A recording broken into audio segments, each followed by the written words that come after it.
आपके सेवक राम की तरफ से आप सभी राम व हनुमान भक्तों का राम की लीला चैनल पर स्वागत है। जय श्री राम, जय बालाजी महाराज। मेरी इस आध्यात्मिक यात्रा का प्रारंभ आज से 1.5 वर्ष पूर्व हुआ। मेरे किसी परिचित के कहने पे मैंने पूजा पाठ शुरू किया। उसी के कहने पर मैंने हनुमान चालीसा पढ़ना शुरू किया। मैं कई कई बार हनुमान चालीसा पढ़ता था। वास्तव में यदि आज मैं कहूँ तो रोज की पूजा करना एक बात है और भक्ति करना अलग बात है। मैंने भी शुरू तो पूजा से ही किया था, पर वह भक्ति कब बन गई पता ही नहीं चला। असल में यह सब आपके भाव पर निर्भर करता है। आप किसी भगवान की भक्ति तब तक नहीं कर सकते जब तक वह न चाहें। यदि उन्हें आपके भाव अच्छे लगे तो आपका मन धीरे धीरे लगना शुरू हो जाएगा। आपको स्वप्न के माध्यम से दर्शन शुरू हो जाएंगे।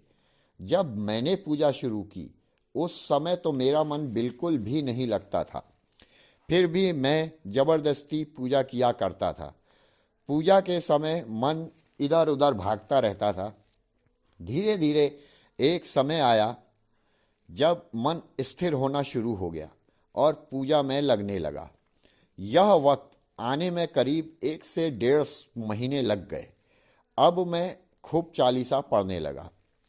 मैं आपको बताऊं, बाबा अर्थात बालाजी महाराज तक पहुंचने का आसान रास्ता हनुमान चालीसा है, तो ये गलत नहीं होगा। धीरे धीरे मुझे खुली आंखों से भी बाबा के दर्शन शुरू हो गए। आगे मैं आपको अपने इसी शुरुआत के 1.5 महीने का पहला अनुभव बताता हूँ। एक बार मेरा बेटा घर पर कुछ अलग तरह से व्यवहार कर रहा था। उसे ऐसा करते हुए 3-4 दिन हो गए थे। एक दिन मैंने उससे पूछा कि क्या हुआ, सब ठीक है? तो वो बोला, पापा पता नहीं, मुझे किसी लेडीज़ की और उसके पायल की आवाज़ बहुत परेशान कर रही है, चाहे वो मम्मी की ही क्यों ना हो या किसी और की, किसी भी लेडीज़ की, चाहे दादी की, चाची की, बहन की। उन्हें देखकर गाली देने और मारने का मन कर रहा है। मैंने पूछा ये कब से है? तो उसने बताया कि 3-4 दिन हो गए हैं। मुझे भी कुछ अंदाज़ा था नहीं कि मैं क्या करूं। अगले दिन मैं जब मंदिर में पूजा करने बैठा, मैंने बाबा से कहा कि मुझे लगता है बेटे को कुछ प्रॉब्लम है, तो आप देखिए।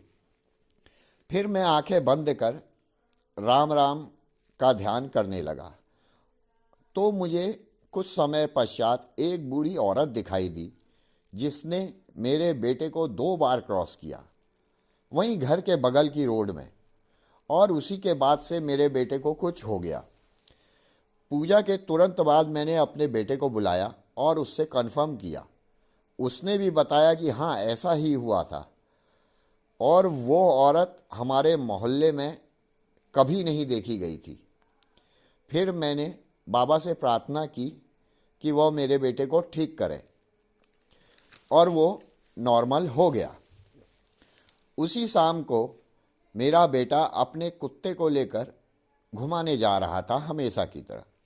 तो घर के लोगों के कहने लगे उधर मत जाना तू। मैंने कहा मैं भी साथ चलता हूँ। यह कहकर हम दोनों कुत्ता घुमाने के लिए चल दिए।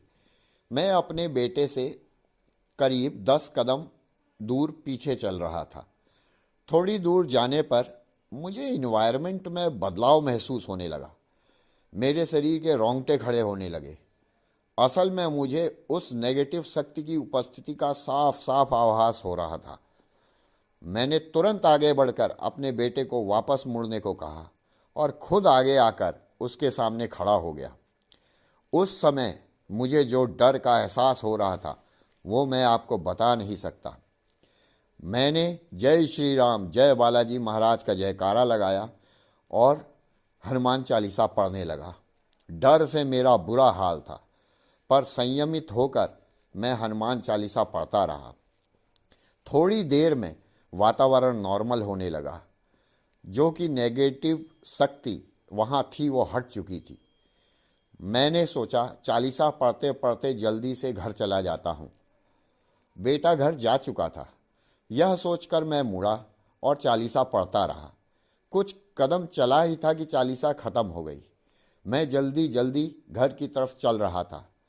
तभी मुझे महसूस हुआ कि यह वीडियो बहुत ही लंबा हो रहा है, अतः मैं इसे समाप्त करता हूँ। आगे का वृतांत मैं अगले वीडियो में आपको सुनाऊंगा। नमस्कार। जय श्री राम, जय बालाजी महाराज।